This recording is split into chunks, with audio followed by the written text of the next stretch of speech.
Salam alaikum. Donc toujours la topologie algébrique. Donc c'est bon, on a terminé avec les rappels de topologie quotient. D'accord? Donc je l'ai fait uniquement, premièrement pour le rappeler et deuxièmement pour vous dire que on peut construire le boucle de cercle, qui est un exemple très utile. On va le voir pas mal de cas dans la suite, qu'on peut construire par H par combinaison de topologie de réunion disjointe et la topologie quotient, tout simplement. D'accord? Et également pour le rappeler, comme j'ai dit, parce que la topologie quotient, elle est très, très importante, très utile. C'est primordial en fait dans la théorie de topologie algébrique ou bien de géométrie différentielle. Et malheureusement, il y a des cours de topologie générale qui omettent cette partie-là. D'accord? Donc j'ai jamais compris pourquoi, mais il y a quand même des cours qui omettent la topologie quotient, ou bien la construction par la topologie quotient. Peut-être il est considéré un peu avancé, mais bon, je pense pas que ça soit vraiment avancé. Mais elle est très utile. D'accord? Donc très bien. Donc maintenant, on va revenir à la théorie de revêtement. D'accord? Donc on a introduit la notion de revêtement, on l'a motivé, on l'a expliqué, la définition, et on a fait bien sûr les exemples qui nous intéressent, notamment le S1, qui est un exemple standard, un revêtement par le R avec la projection exponentielle de pi i t. Et on a vu le tore étant S1 fois S1 et on a dit bien sûr que le revêtement il passe par topologie produit. On a vu l'exemple d'un bouquet de deux cercles et on a dit que le revêtement il passe par topologie induite. D'accord? Donc maintenant on va s'intéresser à la partie qui nous intéresse le plus, c'est la relation entre les chemins et les lacets et homotopie slash groupe fondamental avec le revêtement. D'accord? Pourquoi on a introduit le revêtement? Donc le revêtement c'est une théorie qui est générale, d'accord? Donc, il a pas, son application n'est pas uniquement dans le groupe fondamental. Donc, il a d'autres applications, par exemple, dans les surfaces de Riemann, sur la géométrie complexe. C'est l'origine d'ailleurs des revêtements. C'était développé réellement en dehors de topologie, mais il a été utilisé dans pas mal de cas dans la topologie. Et notamment, comme j'ai dit, dans le groupe fondamental. Donc, c'est quoi la relation entre homotopie slash groupe fondamental avec la notion de revêtement? Donc la liaison, en fait, ou bien la relation entre les deux, elle est faite par le concept de relèvement. D'accord? Le relèvement du chemin. Donc là, il faut garder en tête, ça c'est revêtement, ça c'est relèvement. Donc il ne faut pas confondre les deux. Donc c'est quoi le relèvement? En fait, on parle d'un relèvement, puis on parle du relèvement d'un chemin. D'accord?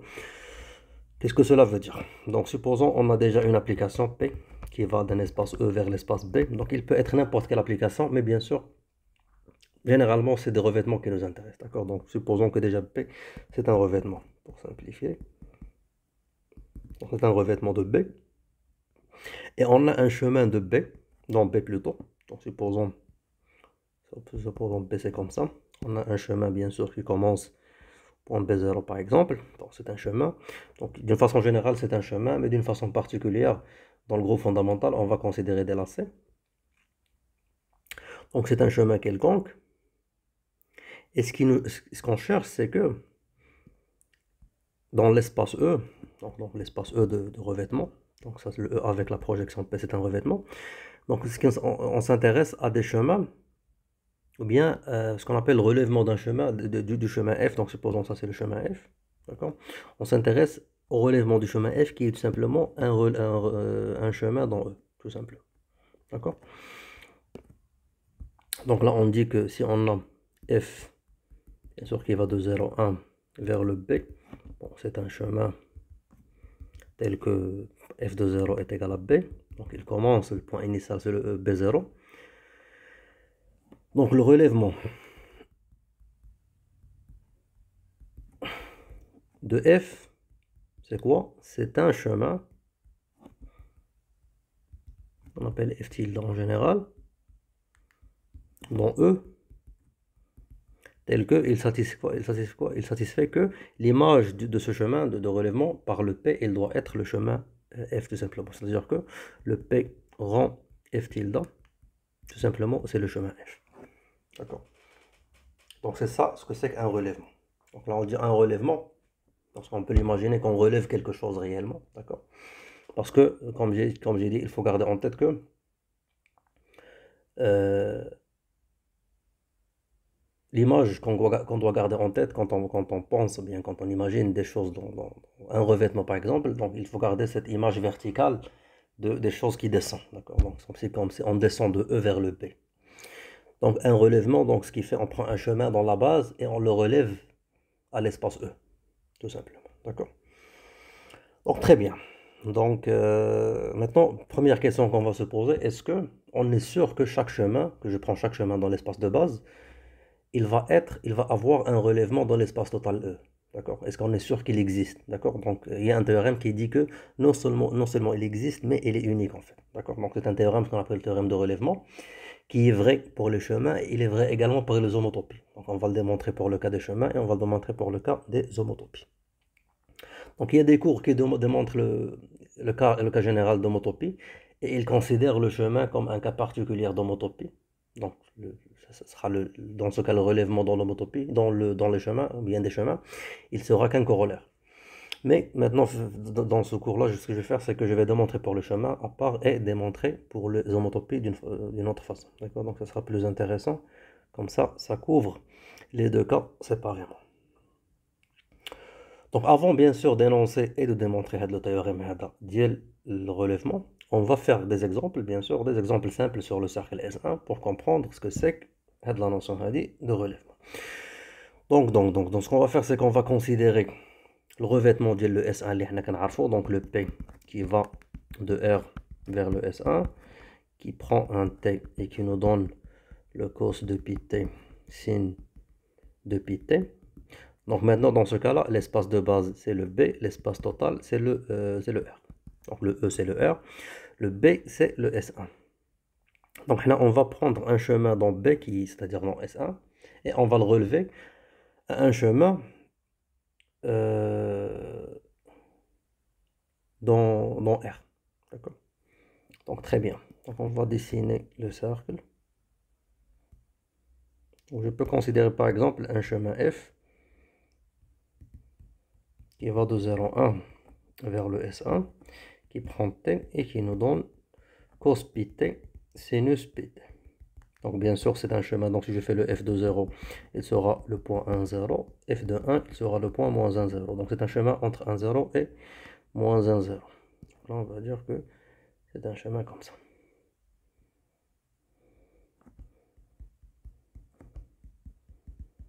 Donc ça c'est f.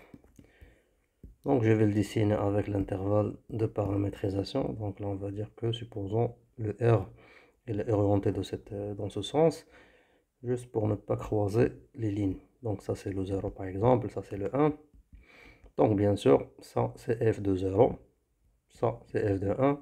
Et si on a bien sûr un t là, dans ce cas là je vais avoir f de t. Donc c'est ça le chemin petit f. Donc c'est quoi le relèvement de f dans R? D'accord? Donc bien sûr on va considérer par le revêtement P. Donc le revêtement P, qu'est-ce qu'il fait le revêtement P? Il prend bien sûr l'espace R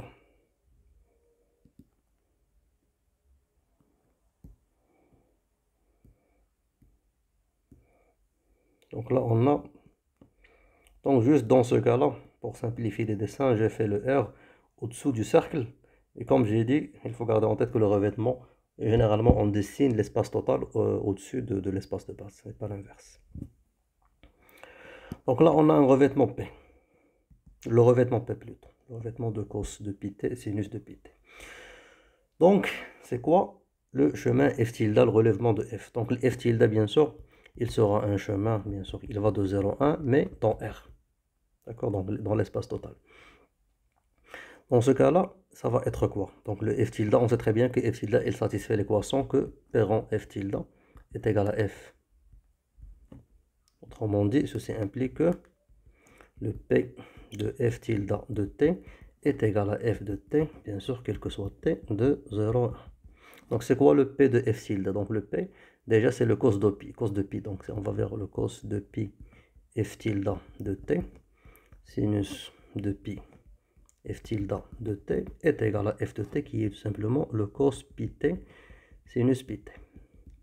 Donc là bien sûr on a le cos est égal au cos, sin est égal au sin. Donc bien sûr on est dans le segment 0,1, ce Ce qui fait quand on multiplie par pi, ou même par 2pi, on est, bon, par pi, on est on est dans 0pi. Donc ce qui fait, il n'y a pas de périodicité à prendre en considération.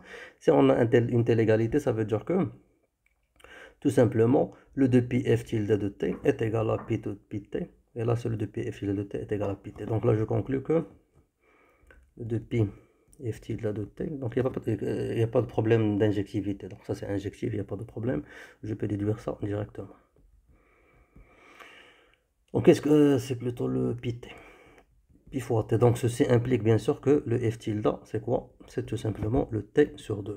Donc c'est le chemin t sur 2 qui commence bien sûr par f tilde de 0 qui est 0 et qui s'arrête à f tilde de 1 qui est 1 demi. Donc le f tilde de 0 c'est le 0 et f tilde de 1 c'est 1 demi. Bien sûr elle est continue, c'est une droite linéaire donc c'est continu, il n'y a pas de problème. Donc c'est un chemin, donc le relèvement du chemin f, donc ce chemin de demi-cercle supérieur dans S1, c'est le chemin qui commence par 0 et qui s'arrête en 1 demi. On peut dire ça c'est 1 demi. Donc ça c'est le f tilde. D'accord? Maintenant si je considère un autre chemin par exemple, je peux considérer le chemin G qui commence, bon G de t, qui est tout simplement le cos pi t moins sinus pi t. Donc également il commence dans 1, 0 et s'arrête dans moins 1, 0. Donc il commence par le même point de f, il s'arrête dans le même point de f, mais dans le sens inverse, c'est-à-dire que on part dans le demi-cercle inférieur ou un demi-cercle sud. Ou là. Donc ça c'est le G.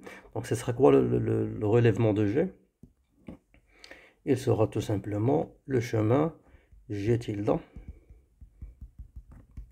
dans R tel que P rang G tilde est égal à G, ce qui implique que le P de G tilde de T est égal à GT, ce qui implique que bien sûr le cos de pi G tilde de T est égal à cos pi fois T et le sin de pi G tilde de T est égal à moins sin pi de T, bien sûr qui est le sinus de moins pi T, tout simplement.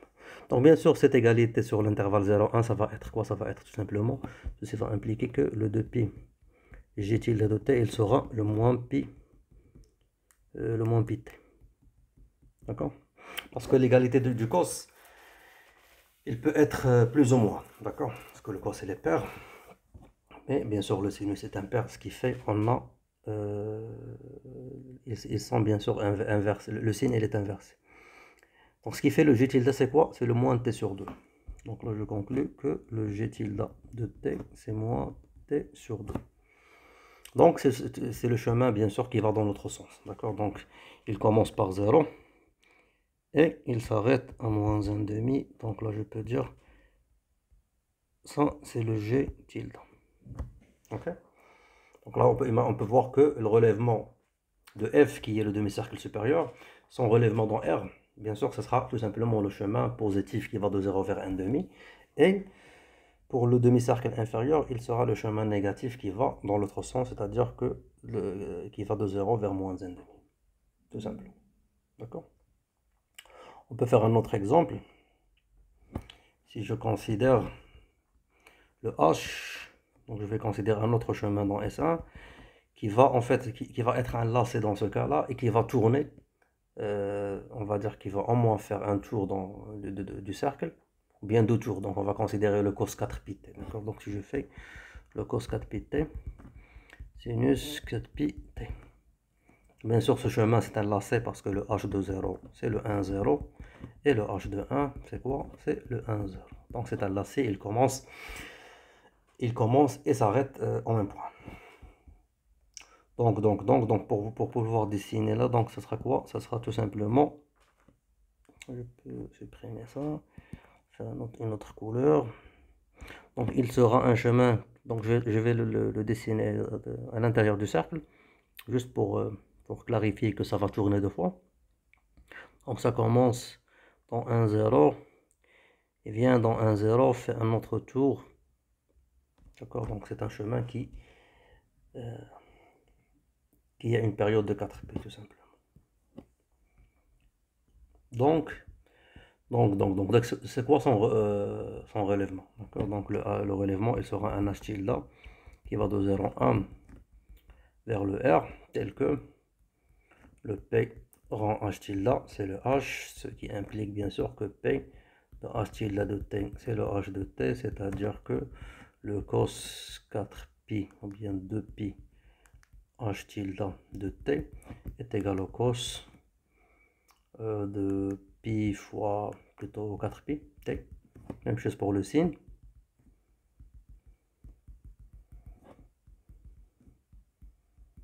Gardez en tête ça, quel que soit T entre 0 et 1. Donc ceci va impliquer que bien sûr on a quoi? Puisqu'on a l'égalité de cos et de sin, ça va impliquer que le H tilde est égal à 4pi T sur 2pi. Donc ce sera quoi? Ce sera de T.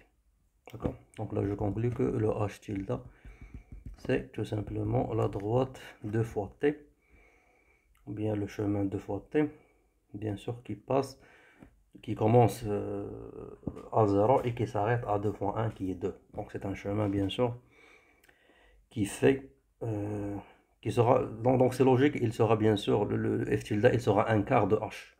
C'est normal parce que le f tilde il couvre qu'un demi-cercle. C'est un chemin sur le demi-cercle. Par contre le h c'est un chemin de deux cercles. Donc bien sûr il sera une période qui est multipliée fois 4. Donc ce qui fait le h il sera un chemin. Ça c'est 1, et il va s'arrêter là. Donc c'est ça le chemin h tilde. D'accord? Donc très bien. Donc du coup, il faut réfléchir au relèvement. C'est comme un chemin, bien sûr, c'est un chemin qui se trace dans l'espace de base. Son relèvement, il se trace dans l'espace de revêtement ou bien l'espace total.